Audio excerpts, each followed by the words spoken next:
আসসালামু আলাইকুম। শিক্ষার কৌশল ইউটিউব চ্যানেলে তোমাদের সবাইকে স্বাগতম। প্রিয় এইচএসসি পরীক্ষার্থী, তোমরা যারা 2024 সালে এইচএসসি পরীক্ষা দিচ্ছ, তোমাদের জন্য আজকে আমি একটি বিশাল সুখবর নিয়ে এসেছি। তো সেই সুখবরটি জানতে হলে অবশ্যই ভিডিওটি না টেনে পুরোপুরি দেখার চেষ্টা করবে। আর তোমরা যারা আমার চ্যানেলে নতুন, অবশ্যই আমার চ্যানেলটি সাবস্ক্রাইব করে রাখবে এবং পাশে থাকা বেল আইকনটি অবশ্যই চালু করে রাখবে। এবছর তোমাদের এইচএসসি পরীক্ষা কিন্তু অনেক বাধা বিপত্তি আসা সত্ত্বেও এই এইচএসসি পরীক্ষা নেওয়া হচ্ছে, যেটা তোমাদের জন্য অনেক সমস্যা। একদিকে যেমন বন্যার পানি, বৃষ্টি, অন্যদিকে তেমন সারা দেশে কোথাও ঠিকমতো কারেন্ট থাকছে না।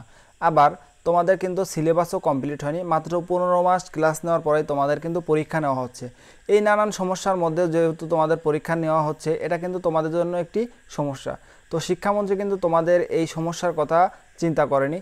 তবে শিক্ষামন্ত্রী তোমাদের এই সমস্যার কথা এখন এসে বুঝতেছে যে সাথে কাজটা ঠিক করা হয়নি। তবে এই সমস্যার মধ্যেও শিক্ষামন্ত্রী কিন্তু তোমাদের একটি সুখবর দিয়েছে এই সময়ে এসে। কারণ যখন তিনি বুঝতে পেরেছে যে শিক্ষার্থীদের সাথে কাজটা ঠিক হয়নি, তো ঠিক তখনই তিনি কিন্তু একটি সুখবর দিয়েছে এইচএসসি 2024 পরীক্ষার্থীদের জন্য। তো তোমরা সকলেই জানো যে তোমাদের এইচএসসি 2024 পরীক্ষার কিন্তু অলরেডি খাতা দেখা শুরু হয়ে গেছে। তোমাদের ইংরেজি, বাংলা, এমনকি আইসিটির খাতাও কিন্তু ইতিমধ্যে দেখা শুরু হয়ে গেছে। তো এই খাতা দেখা নিয়ে শিক্ষকরা যেটি বলেছে যে তোমাদের কিন্তু এবছরে শিক্ষা মন্ত্রণালয় থেকে বলা হয়েছে যে খাতা যাতে একটু সহজভাবে দেখা হয়, যাতে যদি কোনো শিক্ষার্থী খাতায় লিখতে পারে বা বিষয়বস্তু যদি ওই খাতার মধ্যে থাকে, সেক্ষেত্রে কিন্তু তাকে পুরো মার্কস দেওয়ার কথা বলা হয়েছে। তো এটি কিন্তু কোনো অফিসিয়াল তথ্য না, এটা কিন্তু আমরা একজন শিক্ষকের কাছ থেকে শুনতে পেরেছি। তিনি যেটা আমাদেরকে বলেছে যে এবছরে শিক্ষার্থীদের কিন্তু মাত্র 15 মাস ক্লাস নিয়ে তোমাদের এই পরীক্ষাটি নেওয়া হচ্ছে। তো এই 15 মাস পরীক্ষা নিয়ে কোনো ব্যাচেরই কিন্তু আসলে এইচএসসি পরীক্ষা নেওয়া হয়নি। শুধুমাত্র তোমাদের বেলায় কিন্তু এই 15 মাস টাইম নিয়ে তোমাদের কিন্তু এইচএসসি পরীক্ষা নেওয়া হচ্ছে। তো তার জন্য কিন্তু শিক্ষকদের খাতা একটু সহজভাবে দেখতে বলা হয়েছে, যাতে শিক্ষার্থীরা একটি ভালো রেজাল্ট করতে পারে।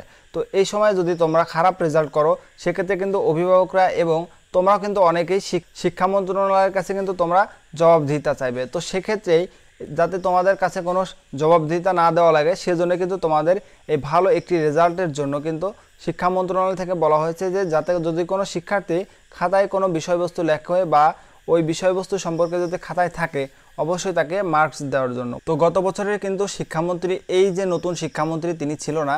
তো গত 2023 সালে যে এইচএসসি পরীক্ষা হয়েছে, সেখানে কিন্তু শর্ট সিলেবাসে পরীক্ষা হয়েছিল। তো শর্ট সিলেবাসে পরীক্ষা নেওয়ার পরে এইচএসসি 2023 ব্যাচের রেজাল্ট কিন্তু খুবই একটি ভালো রেজাল্ট হয়েছিল। তো এই বছর নতুন শিক্ষামন্ত্রী আসার পরে যদি তোমাদের পাশের হার কমে যায় বা পাশের হার যদি কমিয়ে দেওয়া হয়, সেক্ষেত্রে কিন্তু এই শিক্ষামন্ত্রী কিন্তু একটি দুর্নাম বা বদনাম, যে সকলেই বলবে যে এই শিক্ষামন্ত্রী এসে প্রতিকূলতার মধ্যে পরীক্ষা নিয়ে শিক্ষার্থীদেরকে রেজাল্ট খারাপ করে দিয়েছে। তো এই সমস্ত কথা মাথায় রেখেই কিন্তু শিক্ষা মন্ত্রণালয় থেকে তোমাদের রেজাল্টটি বাড়িয়ে দেওয়া হবে এবং তোমাদের যে রেজাল্ট বা পাশের হার সেটি কিন্তু অনেকাংশে বেড়ে যাবে। তো তোমরা কিন্তু অনেকেই আইসিটি এবং তোমাদের যে বাংলা প্রথম পত্র এবং বাংলা দ্বিতীয় পত্র পরীক্ষা হলো, এখানে যে তোমাদের এমসিকিউ এর একটা ব্যাপার, তো এমসিকিউতে কিন্তু অনেকেই খারাপ করেছে এবং এমসিকিউ কেউ বলেছে আমার 7টা হয়েছে, 8টি হয়েছে। তো আমি বলবো তোমাদেরকে 7টি 8টি এমসিকিউ হলেও তোমাদেরকে কিন্তু পাস করে দেওয়া হবে। সো তোমরা কোনো চিন্তা করবে না, মনোযোগ সহকারে পড়াশোনা করবে। সো এবছর যারা এইচএসসি 2024 পরীক্ষা দিয়েছো, তোমাদের কিন্তু রেজাল্ট ইনশাল্লাহ অনেক ভালো হবে। তো আজকের ভিডিও আমি এখানে শেষ করছি। এই ছিল তোমাদের এইচএসসি 2024 ব্যাচ নিয়ে একটি সুখবর। তো পরবর্তী আপডেট পেতে অবশ্যই শিক্ষার কৌশল ইউটিউব চ্যানেলের সাথেই থাকবে।